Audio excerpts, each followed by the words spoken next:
So the hills are alive with the sound of stalkers. Let's get into it. Hello, welcome to the channel. I hope you're well. If you like what I do here, don't forget to like and share the video, subscribe to the channel, and hit the notifications bell for all future videos. So we've all heard about the baby reindeer saga.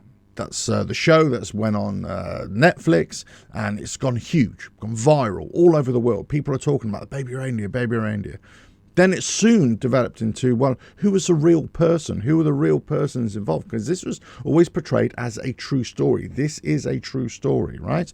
It's not a dramatization. Whilst it is a drama, it's not a dramatization. It's not based on real events. It's not, this is a true story, but it's been fictionalized in certain areas for dramatic effect. None of that disclaimer was made. This was all said, this is a true event. So if it's a true event, that's one thing. But then the characters portrayed, their true identities, whilst the names were changed, the true identities, well, they weren't really obscured at all. It's very easy to find out who these people were or who they thought it was based upon text messages and tweets that were exactly the same. So the Martha character, the stalker, okay, so they found out it's this lady called Fiona Harvey. Right. Now, this lady has gone on to the Piers Morgan show, Uncensored, and basically said, look, this is all false. This is all odd. Now, the interesting thing here is that whether she's lying or not, it's so hard to prove.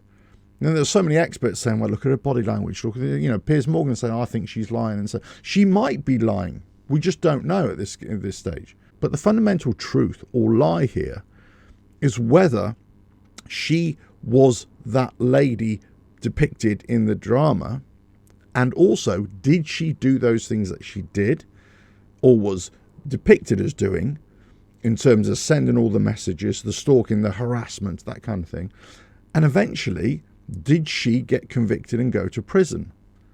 Now she says absolutely not, and now it seems as if she's taken up legal counsel to try and sue Netflix and the program makers themselves. But here seems to be an issue that maybe many people have missed.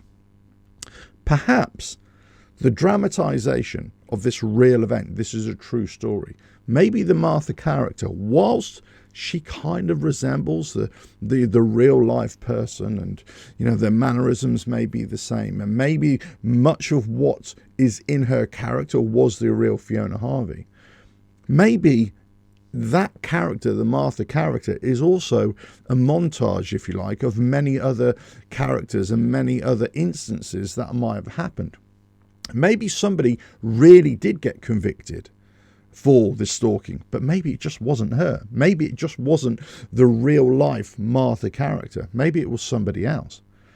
So we don't really know the facts, and this is why they're going to have a DBS check on her, which is a debarring check, where you can check if somebody's got a criminal record. Lots of people have these checks done on them. It's very easy to see whether she has been convicted, whether she has lied, whether anybody has a case to answer. Now, lots of people are saying, well, she's obviously mentally ill. Well, we don't know that. There's no clinical diagnosis. Maybe she's vulnerable. Yes, maybe she has been. But I think it'd be safe to say, if you're thrown into the limelight like this and you're being hounded by members of the public, like she obviously is, then you're going to come across as being a bit odd yourself, because you're going to be nervous, you're going to be frustrated, you're going to be scared in many ways. Then you're going to go onto TV for the first time ever, and you're going to have to try and hold yourself in some kind of positive way. Of course, your eyes are going to be going all over the place. Of course, you're going to be, saying things or making little slips here and there. Of course you are. Now, it could be that she is actually lying, or it could be that she doesn't even know she's lying. It could be that she's got some psychological block, that she doesn't even know what she's done last week or the week before, or doesn't even acknowledge what she's done. So there's lots of things to digest within her or within her actions, but also equally from Netflix and from the film company who made the program, and also from Richard Gadd, who actually made this story up as well. Is it a real story? Is it actually true? And are they culpable of not hiding her identity. Because the same could be said about the other plot, the other storyline within the Baby Reindeer program was he raped, and who had raped him by another person in the entertainment industry, let's say. So they falsely identified somebody else. And they said, well, it's not me, it's not me. But it looked like him, it kind of acted like him, similar kind of position in the entertainment world as well. But also, no, it wasn't him. So they, as the program makers, and also Richard Gere, haven't actually come out and said, no, the Martha character is that person. What they've said is, no, please don't try and identify who this person is. But they haven't actually confirmed or denied who it is. They've just basically said, no, it's a true story. But at what point is it a true story? At what point is the true story related to a particular person? Or is it what they are saying, Netflix? So no, all this is true. It's just that in our dramatization, we have said that this person did it. This character did it, right? But actually, it's happened to so many other people. It happened to me on lots of different occasions, so on and so forth. Is that what we're missing here? Is that what people are not asking? And this real life Fiona Harvey, she is just the unfortunate victim of being labelled with everything. Now, she may have done some of it. She may have gone into the pub and all that sort of stuff, and she may have, interacted with him in a certain way. She might have sent loads and loads of messages and, thousands of messages and all that kind of stuff. But did she do everything else as she's being portrayed?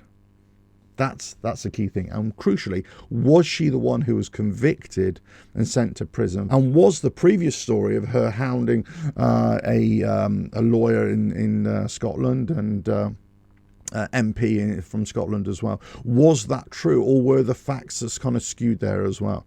This is what the program makers have to sort of justify. This is what she's going to have to go in and find out with her legal counsel to see what is right and what's wrong. And also the duty of care, let's say, from Piers Morgan and the likes of, to say, well, actually, what are we missing here? What about, it's not just a question of, that was the character that was portrayed. This is the closest person to it. This is obviously who it is. Yes, okay.